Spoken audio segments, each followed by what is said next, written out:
Hello and welcome to Ethics in the News. My name is Hannah Storm and I'm the Director of the Ethical Journalism Network. In this edition, I've been speaking with Dr. Zahera Harb. She's the Senior Lecturer in International Journalism and Director of the MA International Journalism Programme at City University in London. Zahera is also on the board of the Ethical Journalism Network. I began by asking her what were the most important things journalists needed to be aware of in their coverage of COVID-19.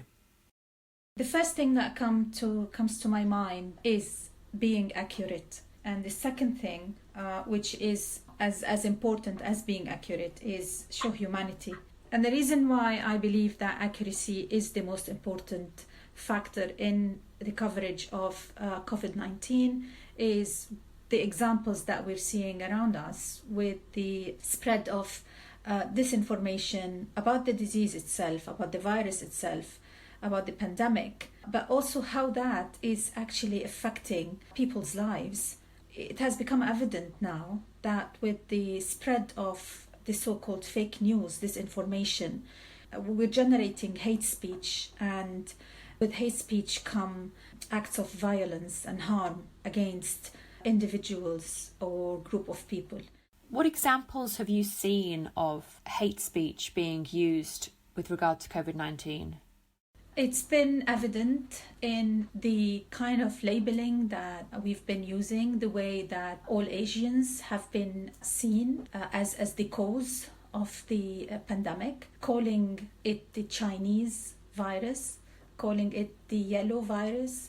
Also, we've seen examples not just in relation to Asians from Japan, Singapore, Taiwan, China, that has been attacked either verbally or in many cases physically, just for the sole reason of them being of Asian descent across different countries in the world, including Britain. But we've also seen acts of hate that has been interpreted into violence. It happened in Germany, in one of the northern provinces where the virus started, and apparently it was reported in The Guardian that people who drive in cars that carry the plate from that province has been attacked because people are assuming that these people who are in those cars are carrying the virus with them.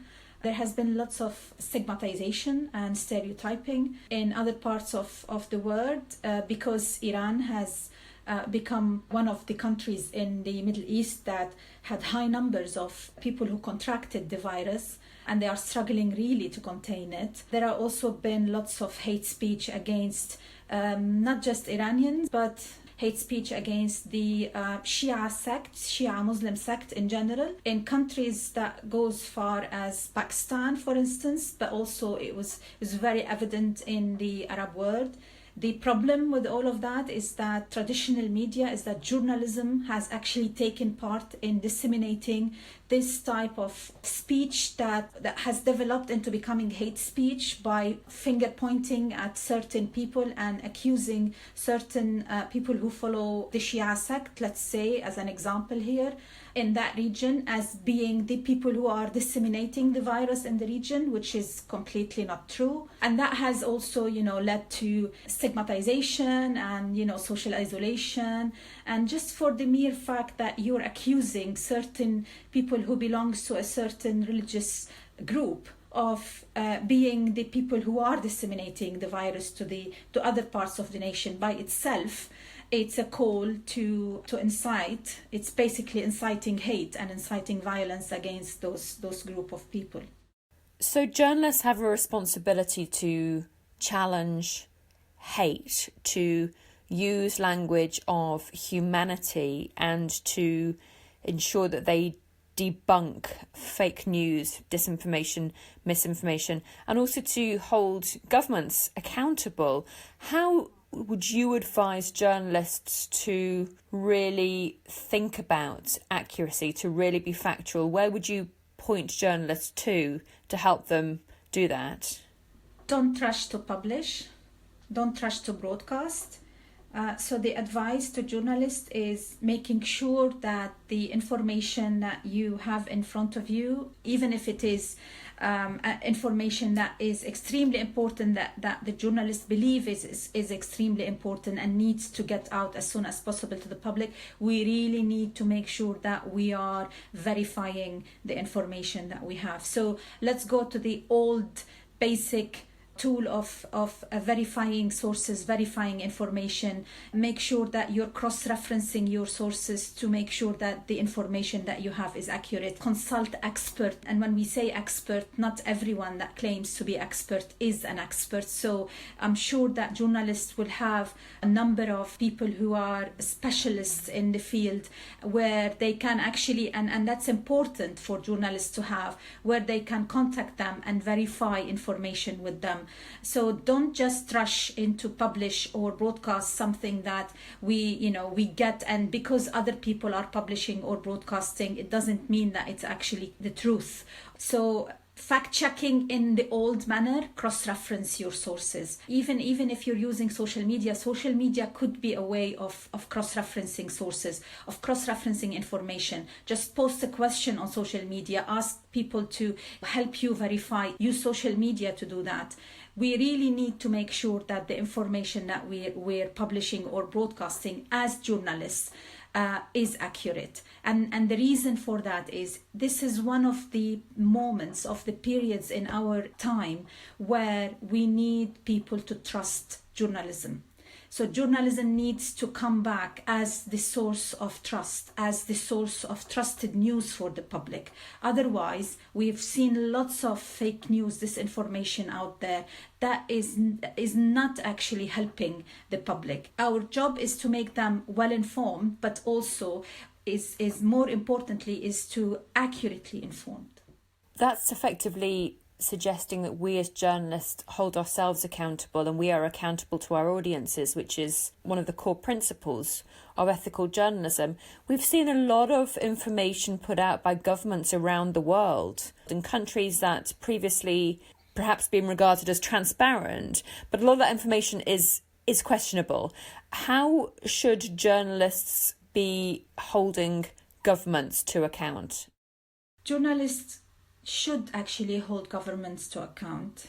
They should be accountable themselves to the information they're publishing or broadcasting. Holding power to account, again, just going back to the old tradition role of journalism in what we call the liberal media system across the globe. It's as simple as doing our job of proper investigation. Ask the right questions.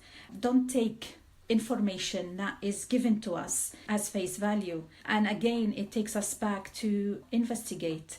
There are lots of questions that has been asked recently about the number of deaths in certain countries in the Western Hemisphere, let's say, and in other countries across the globe, how actually the number of victims, the number of deaths that has generated by COVID-19 is not being accurately reported. We need to ask those questions. Lots of organizations now are doing a really, really good job in holding power accountable by asking the right questions, which allows, as we've seen in the UK, where whistleblowers were able to contact the media and talk to them about the fact that lots of deaths that has occurred in care homes in Britain has not been reported, or the case of death was not reported as COVID-19 simply because there's no availability for testing. So these kind of questions needs to be asked. In other parts of the world, actually some journalists, like even in China, we have seen reports from journalists who actually had under very strict conditions for journalists to operate. We have seen journalists who actually went out and did their job and reported on the cases where the government were actually trying to hide.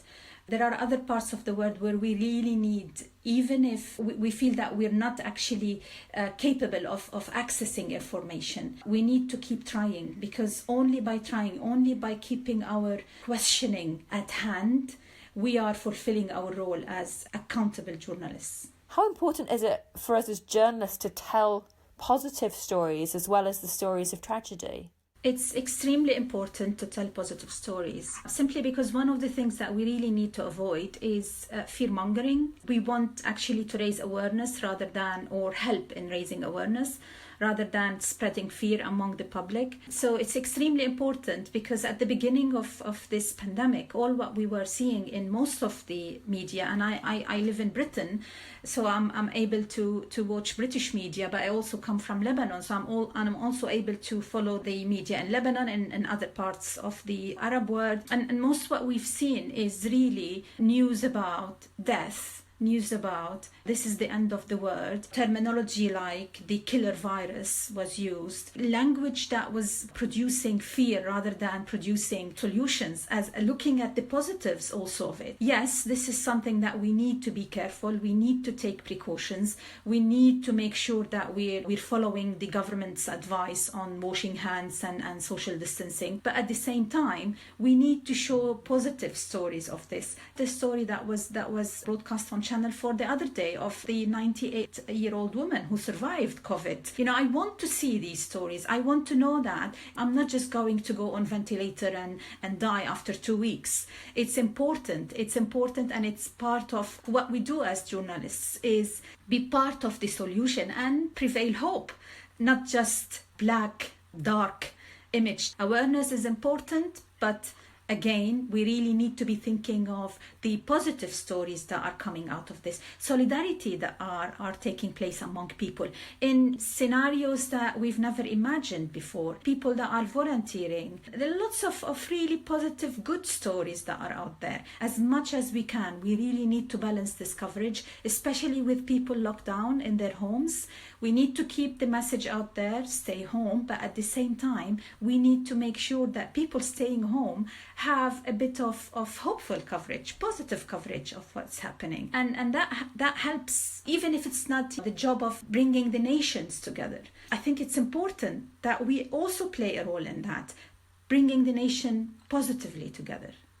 And that was Dr. Zahera Harb of City University London's MA International Journalism programme and on the board of the Ethical Journalism Network.